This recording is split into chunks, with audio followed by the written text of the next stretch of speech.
आखिरकार राहुल गांधी की अगर बात की जाएगी तो असम के सीएम ने एफआईआर करवा ही दी, जिसकी इंफॉर्मेशन वो खुद देते हुए ट्विटर हैंडल पर नजर आ रहे हैं। राहुल गांधी क्या प्रतिक्रिया देते हुए नजर आ रहे हैं और किस तरीके से हेमंत बिस्व शर्मा ने एफआईआर जो है वो की है, किस बेसिस पे की है, हर एक मुद्दे पे बात करना चाहूंगा। सबसे पहले बात कर लेते हैं हेमंत बिस्व शर्मा की, जिन्होंने राहुल गांधी और उनके साथियों के ऊपर एफआईआर दर्ज की है, जिसे लेकर पूरी खबर आपको बताऊंगा। राहुल गांधी क्या रिएक्शन देते हुए नजर आ रहे हैं इस पे भी बात करेंगे, लेकिन सबसे पहले कुछ सवाल हैं जो मैं आपके सामने रखना चाहूंगा। सवाल यह है कि क्या कांग्रेस की यात्रा को सबसे ज्यादा फायदा बीजेपी दे रही है? क्या कांग्रेस की यात्रा, जिसको 11 दिन हो चुके हैं, और आसाम में अगर बात की जाए जिस तरीके से आसाम के अंदर चलते हुए यात्रा जो है वो नजर आई, राहुल गांधी के बस के सामने बीजेपी आरएसएस के लोग ने नारेबाजी की। इसी के साथ कई वीडियोस जो थी वो सोशल मीडिया पे तैरते हुए दिखाई दी, जहां पर यह देखने को मिला कि जो पोस्टर्स थे यात्रा के उसे भी फाड़ते हुए लोग दिखाई दिए। इसके बाद अगर बात की जाए, कभी राहुल गांधी को मंदिर जाने से रोका गया। आप सबने वो वीडियो देखी होगी जहां पे राहुल गांधी कई बातें कहते हुए नजर आए थे, जहां पे राहुल गांधी ने ये साफ लफ्जों में कहा था, शायद आज सिर्फ एक ही व्यक्ति जो है वो मंदिर के अंदर जा सकता है। सीधा सीधा प्रधानमंत्री नरेंद्र मोदी के ऊपर इशारा जो था वो राहुल गांधी का था। फिर जब राहुल गांधी यूएसटीएम यूनिवर्सिटी जाने की कोशिश कर रहे थे, बच्चों से मुलाकात करने की कोशिश कर रहे थे, स्टूडेंट से मुलाकात करने की कोशिश कर रहे थे, तब भी उनको रोका गया था। और पूरा मामला यहीं से शुरू होता है, पूरा मामला यही है। ये जो एफआईआर का मामला सामने आता हुआ दिखाई दे रहा है, दरअसल मैं आपको दोस्तों बताना चाहूंगा, आप सबने देखा होगा कांग्रेस वर्कर ने जो बैरिकेटिंग लगाई गई थी सरकार की तरफ से, पुलिस प्रशासन की तरफ से, उसे वहां से हटा दिया था और साथ ही साथ वहां से उखाड़कर फेंक दिया था। और राहुल गांधी ने उस टाइम कहा था, हमने बैरिकेड को तोड़कर फेंक दिया है मगर कानून नहीं तोड़ेंगे। जहां श्रीनिवास बीवी की भी वीडियो लगातार सामने आते हुए दिखाई दे रही थी। अगर बात की जाए, श्रीनिवास के साथ साथ कई कार्यकर्ता मौजूद थे जो बैरिकेटिंग को लगातार हटाते हुए दिखाई दे रहे थे।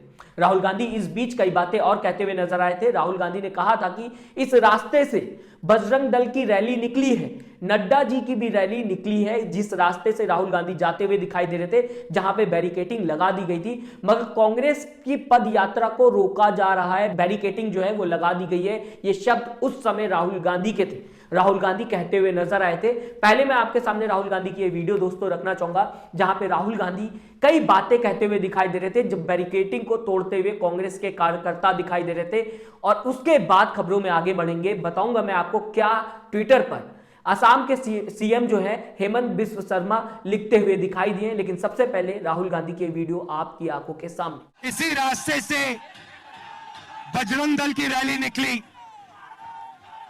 इसी रास्ते से नड्डा जी की रैली निकली, मगर कांग्रेस पार्टी की पदयात्रा को यहां पे ये लोग रोक रहे हैं। अब देखिए, यहां पे बैरिकेड था नहीं था, उड़ा के फेंक दिया हमने बैरिकेड को तोड़ के फेंक दिया, मगर हम कानून को नहीं तोड़ेंगे।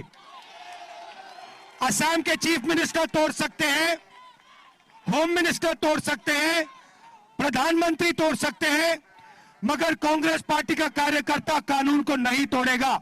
मगर आप ये मत सोचिए कि हम कमजोर हैं क्योंकि हमने आपका बैरिकेड उधर देख फेंक दिया हमने, और ये कांग्रेस कार्यकर्ता की शक्ति है। आप लोग बब्बर शेर हो। इसके बाद अगर दोस्तों बात की जाए, असम के सीएम हेमंत बिस्व शर्मा क्या कहते हुए नजर आए ट्विटर पे, उन्होंने किस तरीके से बताया है कि राहुल गांधी और उनके साथियों के ऊपर एफआईआर दर्ज कर ली गई है, इस पे भी थोड़ी नजर डाल लेते हैं। क्या लिखा हुआ है आपके सामने पढ़ के बताना चाहूंगा, स्क्रीनशॉट आपके बगल में लगा दिया। With reference to wanted act of violence, provocation, damage of public property and assault on police personnel today by Congress members. A FIR has been registered against Rahul Gandhi, केसी वेणुगोपाल, साथ ही साथ कन्हैया कुमार का भी नाम इसमें लिखा हुआ है। इसके आगे दोस्तों ट्वीट में लिखा हुआ है, and other individuals under section 120B, 143, 147, 188, 283, 332, 333, 427 IPC, RW section 3 of PDPP act. ये सूचना असम के सीएम देते हुए नजर आ रहे हैं। इससे साफ पता चलता है कि राहुल गांधी और उनके साथियों पर, जो वहां पर उस वक्त मौजूद थे जब बैरिकेडिंग की अगर बात की जाए तोड़ी जा रही थी, उनके ऊपर एफआईआर दर्ज कर ली गई है।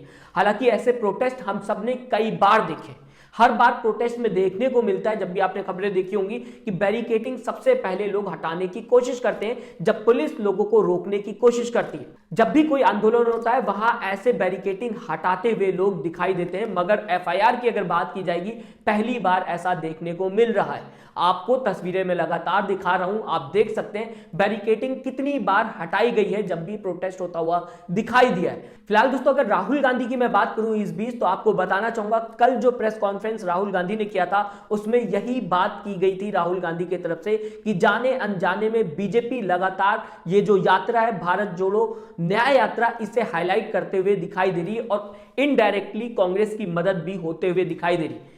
क्यों, मैं आपको बताना चाहूंगा, क्योंकि मेन स्ट्रीम मीडिया या फिर यह कहा जाए गोदी मीडिया इस यात्रा को ज्यादा दिखा नहीं रही है। आप सब ने देखा होगा न्यूज चैनल में पूरी तरीके से ये यात्रा एब्सेंट दिखाई दे रही है, इस यात्रा को कवर नहीं किया जा रहा है मेन स्ट्रीम मीडिया की तरफ से। ऐसे में जब बीजेपी की तरफ से कोई भी प्रतिक्रिया आती तब ये यात्रा हाईलाइट होते हुए दिखाई देती है और राहुल गांधी का मैसेज लोगों के पास जाता हुआ दिखाई देता है। जो कांग्रेस की विचारधारा है वो लोगों तक जाते हुए दिखाई देती है। ऐसे में जब भी बीजेपी कुछ करती है तो कांग्रेस को फायदा होता है, कांग्रेस का मैसेज लोगों तक पहुंचता है। फिलहाल दोस्तों राहुल गांधी एफआईआर होने के बाद भी अपनी बात पर अटल है। आज भी दोस्तों राहुल गांधी ने इस वीडियो में अगर बात की जाएगी असम की जनता को संबोधित करते हुए सीधा सीधा असम के सीएम पर निशाना साधा और बोला यहां पर भी हेमंत बिस्व शर्मा देश के सबसे भ्रष्ट सीएम हैं। इस तरीके की बात राहुल गांधी आज भी करते हुए नजर आए। साथ ही एफआईआर को लेकर क्या कुछ कहा है आपके सामने ये वीडियो चलाना चाहूंगा, सुनते हैं साथ में, इसके बाद खबरों में आगे बढ़ते। हेमंत तो एचबीएस जिसको कहते हैं उसका कंट्रोलर दिल्ली में बैठा है और वो देश का सबसे भ्रष्ट चीफ मिनिस्टर है। अब पता नहीं कहां से इसके दिमाग में आइडिया आ गया कि वो राहुल गांधी को डरा सकता है। जितने केस लगाने मेरे ऊपर लगा दो, कोई फर्क नहीं पड़ता मुझे, मैं नहीं डरता। मैं बीजेपी से नहीं डरता, मैं आरएसएस से नहीं डरता। मुझे कोई फर्क नहीं पड़ता। जितने केस डाले 24 लगाए, 25 लगाए, 25 और लगा दो, लो मजे लो। मैं बताऊं आपको एक बात बताता हूं। एक दिन आए मेरे पास, केस लगा दिया, केस हरवा दिया। मैंने अदानी के बारे में एक भाषण दे दिया पार्लियामेंट में, देखा होगा आपने। अदानी जी के बारे में भाषण दे दिया और मोदी जी के एक खास दोस्त है, वो दोस्ती है, तो उन्होंने कहा भाई दोस्त को तो बचाना पड़ेगा, मेरे ऊपर केस लगा दिया, पार्लियामेंट से निकाल दिया। कहा कि भैया राहुल गांधी की लोकसभा की सदस्यता रद्द कर दो, कर दी। फिर मेरा घर ले लिया, सरकारी घर है, घर ले लिया। जब वो घर लेने आए मैंने खुशी से उनको चाबी दी और कहा देखो भैया ये तुम्हारा घर है, मुझे ये घर नहीं चाहिए, उठा के ले जाओ। मेरा घर पता कहाँ है? मेरा घर हिंदुस्तान के हर नागरिक के दिल में है। मुझे तुम्हारे घर की जरूरत नहीं है। जितने केसेस लगाने हैं लगा दो, 25 और लगा दो। इससे पहले भी अगर दोस्तों बात की जाए पार्लियामेंट के अंदर लगातार अडानी को लेकर राहुल गांधी सवाल पूछते हुए दिखाई दे रहे थे। प्रधानमंत्री नरेंद्र मोदी और अडानी के रिश्तों को लेकर बात करते हुए दिखाई दिए थे, जिसके बाद जो हुआ वो पूरे देश ने देखा। जिसके बाद 2019 के बयान को लेकर जो कर्नाटक में राहुल गांधी ने दिया था, मोदी सरनेम को लेकर बयान जो था, उसे लेकर राहुल गांधी की अगर बात की जाए संसद की सदस्यता रद्द कर दी गई थी, जिसके बाद उनका सरकारी आवास भी उनसे छीन लिया गया था। आप सबने वो खबर देखी होगी, वहां पर भी राहुल गांधी की अगर बात की जाए रुकते हुए नहीं दिखाई दे रहे थे, उनका घर भी छीन लिया गया था। राहुल गांधी आज जिस तरीके से उनके ऊपर एफआईआर की जा रही है, क्या इसके बाद रुकने वाले? पहले भी देखने को मिला था जब राहुल गांधी के ऊपर एफआईआर की गई थी, जब राहुल गांधी के ऊपर लगातार निशाना साधा जा रहा था, उनका घर भी उनसे छीन लिया गया था, जो आज राहुल गांधी बताते हुए नजर आ रहे थे। जब उनके ऊपर एफआईआर हो गई तब राहुल गांधी नहीं रुके थे, तो क्या आज राहुल गांधी रुक जाएंगे? और क्या सच में बीजेपी, जो लगातार कांग्रेस को साइड करने की कोशिश करती है, लेकिन लगातार हाईलाइट करते हुए कांग्रेस को बीजेपी के ही लोग, बीजेपी के ही नेता दिखाई देते हैं, क्या सच में इससे कांग्रेस को फायदा हो रहा है, जैसा कि कल राहुल गांधी अपने बयान में कहते हुए नजर आए थे? आप किस तरीके से देखते हैं इस एफआईआर को जो राहुल गांधी के ऊपर और उनके साथियों के ऊपर होते हुए नजर आ रही? क्या राजनीति में कुछ भी अब जायज है?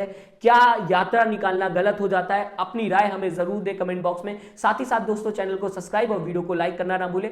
अपना ख्याल रखें। नमस्कार। चैनल को लाइक, शेयर एंड सब्सक्राइब करें और बेल आइकन दबाना ना भूलें।